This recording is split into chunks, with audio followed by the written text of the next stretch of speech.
어느 날 갑자기 중앙정치 무대에 등장해서 불과 3개월 만에 자유한국당의 최고위원에 올라서 화제가 되는 인물입니다. 자유한국당 최고위원 유여해 최고위원 연결됐습니다. 안녕하십니까? 네, 안녕하세요. 예. 잘 지내셨습니까? 네, 반갑습니다. 뉴스공장 한번 출연하셨었는데 네. 우선 축하드리고요. 네, 감사합니다. 제가 알기로는 자유한국당은 뭐 역사가 짧으니까 그 전신의 새누리당이나 신한국당 거슬러 올라가도 현역 의원도 아닌데 이제 정치 입문이 채 3개월이 되기 전인가요? 직후인가요? 그 짧은 기간에. 100일 정도 됐습니다. 네. 예, 그 짧은 기간에 경선을 통해서 여성 최고위원이 네. 아니라 여성 최고위원은 이제 자리가 주어지기도 하지만 경선을 통해서 다른 현역 의원들을 제치고 2위를 하셨죠? 네, 그렇습니다. 2위 예. 했습니다. 네. 이게 대단한 일이거든요. 네. 다른 당에서도 이런 일은 없고 자유한국당에서도 이런 일은 없었던 걸로 저는 아는데 본인이 네. 이렇게 짧은 시간에 현역 의원도 아닌데 왜 자꾸 현역 의원도 아닌 데를 강조하십니까? 왜냐하면 최고위원 중에 현역 의원이 아닌 분이 되는 것도 드물고요.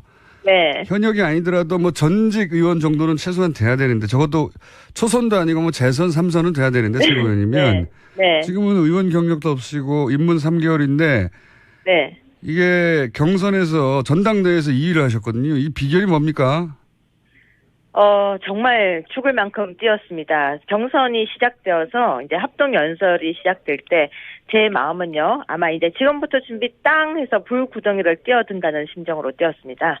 그래서 정말 몸에 불이 붙지 않게 열심히 뛰어서 밖으로 나왔더니 당선되었습니다. 아니, 다른 최고위원들도 다 열심히 하거든요. 그러니까 본인이 열심히 한 것 이상의 뭐 정치적 환경이나 혹은 본인만의 어떤 매력이 어필했다든가 이런 자체 분석은 안 해보셨습니까? 내가 이래서 당선됐다고? 전 단계적으로 굉장히 치밀하게 움직였습니다. 1단계, 2단계, 예. 3단계, 4단계. 일단 처음에 이름을 알리기, 두 번째 인지도 올리기 등등으로 시작을 했었고요. 예. 제가 중앙 정치를 하지 않았다라고 다들 말씀을 하고 계시지만 정치 평론을 3년을 하고 있었습니다. 그렇기 때문에 예. 네, 계속해서 제가 탄탄하게 기초를 쌓았다라고 감히 이야기를 한번 드리겠습니다. 네. 정치 평론을 하신 분들은 많은데 그게 등장하자마자 최고위원 2위 하는 거는 이게 드문 일이거든요. 드문 일이 아니라 처음 있는 일이에요. 처음 있는 일에 자꾸 네. 그 부분을 여쭤보는 건데 그러면 네. 이런 건 어땠을까요? 전당대회에서 이제 여러 차례 화제가 된 게 신발도 벗고 갑자기 노래도 부르시고 네. 그렇게 하셨는데 이게 원래 평소 성격이신가요? 아니면 아까 말씀하신 치밀한 단계적 전략에 의해서 어필하기 위한 작전이었습니까? 저희 모든 모습 가지고 있는 10가지 모습 중에서 3가지입니다. 평소 성격인데 요때 내가 드러냈을 뿐이다. 예. 그렇죠. 그러니까 어떻게 그건 제가 뭐 배우도 아닌데요. 없던 걸 끌어낼 수는 없는 거죠. 10가지 정도 있는 저희 모습 중에서 3가지 정도를 보여드린 것이다. 이렇게 생각하시면 되고요. 앞으로 남아있는 정말 또 수많은 제 모습이 있을 거고 또 여러 가지 모습을 만들어 갈 거니까 기대하셔도 좋습니다. 알겠습니다. 지금 뭐 신발 벗고 노래 부른 정도는 아무것도 아니다. 그건 아무것도 아닙니다. 네. 기대가 됩니다. 네. 네. 이제 고민되는 지점을 제가 여쭤볼게요. 그런데 이제 여전히 당 지지율이 뭐 기간마다 좀 다르긴 한데 조사 기간마다 한 10% 전후에서 움직이고 있어요. 네. 아직은 이 낮은 지지율의 주 원인은 어디 있다고 분석하십니까? 네, 10%든 뭐 14%든 또 더 낮게 나오는 기간도 있는 거 저도 그렇죠. 알고 있는데요. 네네. 그래도 그 정도 나오면 일단 전 감사하고 있습니다. 이순신 장군이 신에게는 저에게는 12척의 배가 있습니다. 그 심정이고요. 네. 솔직히 말씀드리면 낮은 지지율의 원인은 간단하죠. 실망을 줬기 때문이고 예.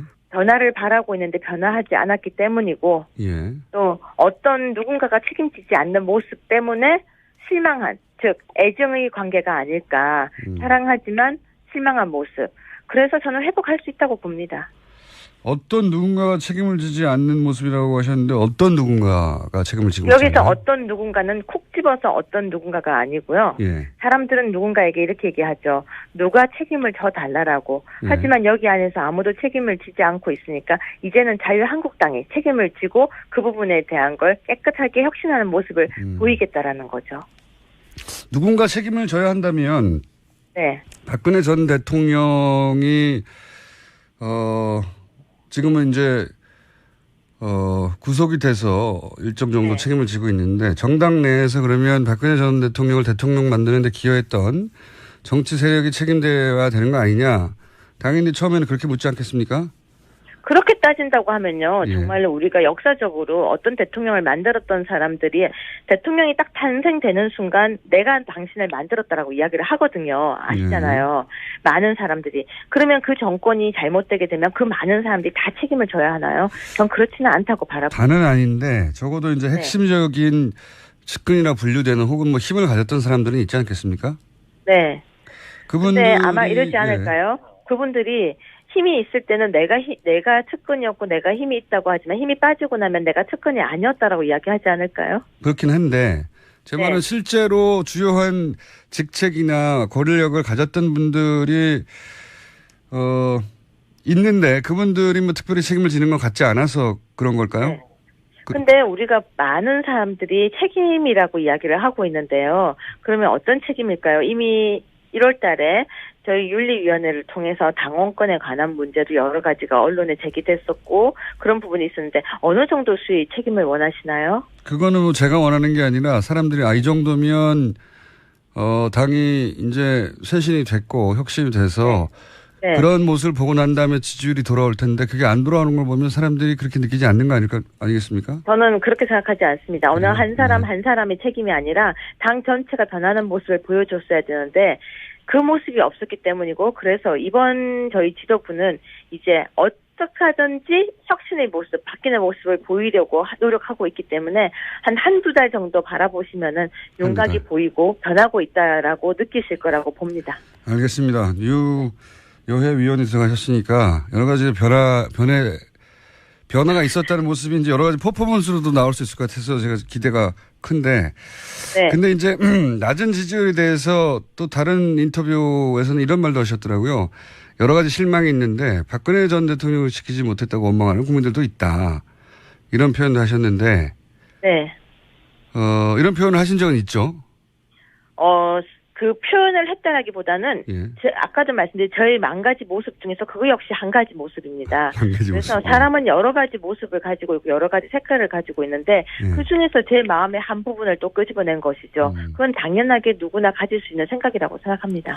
당연하게 누구나 가질 수 있는 생각은 아닌 것 같은 게요. 왜냐하면 저는 자유한국당의 당원이고 자유한국당의 입장에서는 저희 전당대회에서는 충분히 그런 문제를 이야기할 수도 있는 겁니다. 여기서는 저희 전당대회였다는 것을 감안해서 이야기를 해주셨으면 고맙겠습니다. 이 이야기는 이제 전당대회가 아니라 나중에 인터뷰하신 거에서 제가 여쭤보는 건데 제가 이런 질문을 드린 이유가 있습니다. 오늘 처음으로 이제 인터뷰를 하는 거라 제가 매우 뭐랄까요 사이좋게 지내고 싶어서. 저랑 사이 좋지 않으세요? 저는 직접 가서 뵀을 때 사이가 좋다고 생각했는데 왜 갑자기 그러십니까? 아니, 사이 좋다고 생각하는데 그 이 만 가지 중에 또 다른 모습도 좀 뵈가지고 자 이런 질문을 드리고 싶어요. 그러니까 탄핵 정국에서 이제 탄핵을 지지한 여론이 대략 한 80% 전으로 왔다 갔다 했고 그리고 탄핵이 결정된 이후로는 결과적으로는 잘 된 일이라는 여론이 더 높았어요. 80%보다도.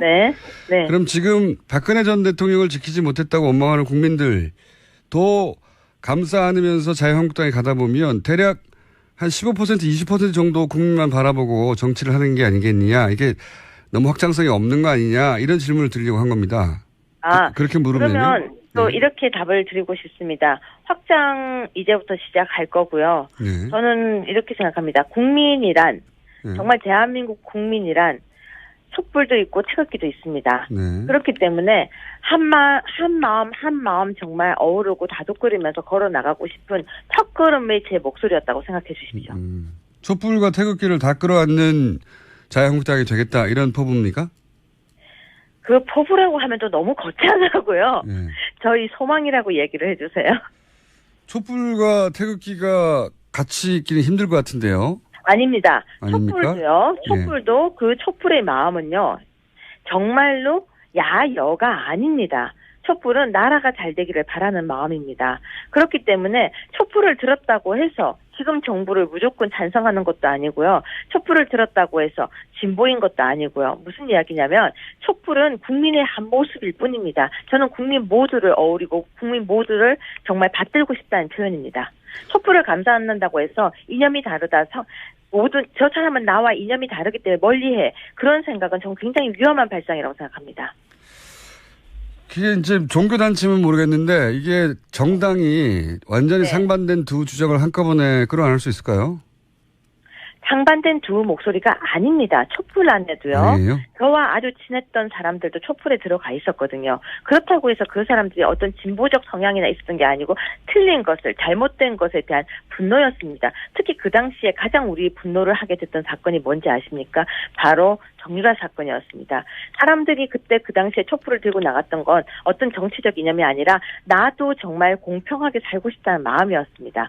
그래서 정말 촛불의 마음을 진지하게 우리는 고민을 다시 해볼 필요성도 저는 있다고 봅니다. 알겠습니다. 무슨 말씀인지 뭐 동의하지 않는 분들도 있겠지만 무슨 말씀을 하려는 건지는 네. 무슨 말씀을 하려는지는 어떻게 알겠고요. 동의가 되겠습니까? 다 다름인데요. 네. 네. 아니 이제 박근혜 전 대통령을 두고 평가가 엇갈리는 양 진영이라 촛불과 태극기가 그 질문을 제가 드릴 수밖에 없었고요. 네. 이 당내 홍준표 대표 체제에 대해서 뭐랄까 탐탁치 않은 분들이 꽤 있는 것 같아요. 네. 언제 정당 역사상 항상 탐탁한 적이 있겠습니까?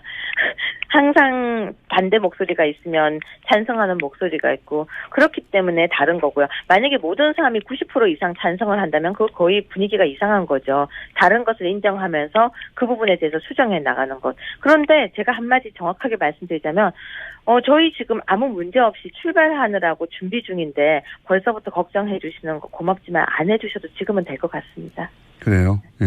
네. 걱정을 한다기보다 어쩌라고 저러냐 하고 쳐다보는 거죠, 그냥. 예. 그래서 더한 곳도 많잖아요, 지금. 걱정해줘야 될 더한 곳도 많으니까 일단 그쪽부터 걱정 좀 해주세요. 국민의당 말씀하시는 것 같은데 국민의당 현재 상황에 대해서 한마디로 논평하시자면요? 걱정되죠. 네, 자유한국당 걱정하지 말라고 하시면서 국민의당 걱정하십니까? 그러니까 원래 사람은 자기 걱정보다 남의 걱정해 줄 때가 더 걱정이 진하게 돼요. 자, 오늘은 상견례만 했고요. 최고위원으로 저희 스튜디오에 한번 따로 모시겠습니다. 네, 오늘 제가 다른 일정 때문에 못 갔었는데요. 언제든지 불러주시면 뵈러 가겠습니다. 사이좋게 지내요. 알겠습니다. 말씀 감사합니다.